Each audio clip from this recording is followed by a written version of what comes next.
Canadian superstar Tom Cochrane headlined the entry into service kickoff for Bombardier's Global 8000, an $83 million U.S. business jet the Canadian company is banking on to become a superstar in the sky. So this is the fastest airplane that exists on Earth right now, built here in Toronto. We should be very proud of that. In an exclusive one-on-one with CTV News, Bombardier CEO Eric Martel says the jets have become its bread and butter, propelling its remarkable turnaround for a company that nearly a decade ago received hundreds of millions in government bailout for its C-Series passenger planes, which failed because of cost overruns and technical delays.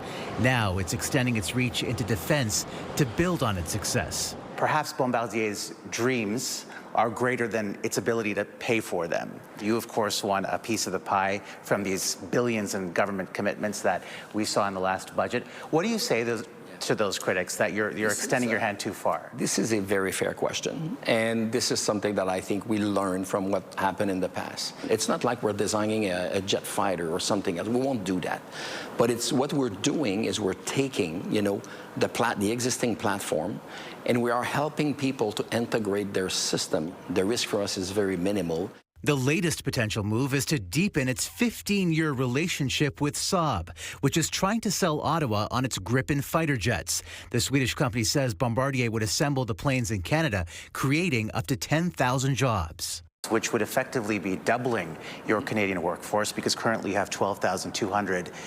I mean, is that a realistic number? Yeah, I think when they say 10,000, they probably also look at the whole maintenance after and support and service. The reality is those planes will be built. We'll need X thousands of people probably to build it with the supply chain.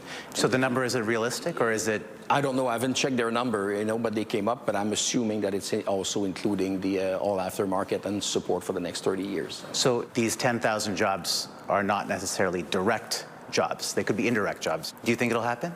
I don't know. I'm not in the secret in Ottawa, so I know some people are thinking about this very seriously right now. But obviously, it would be a substantial plus for your company to have this decision be made in Saab's favor. So you could join with them or pair with them. Absolutely. So we could be, as I said, we've been a partner for a long time. For now, the primary focus: business jets.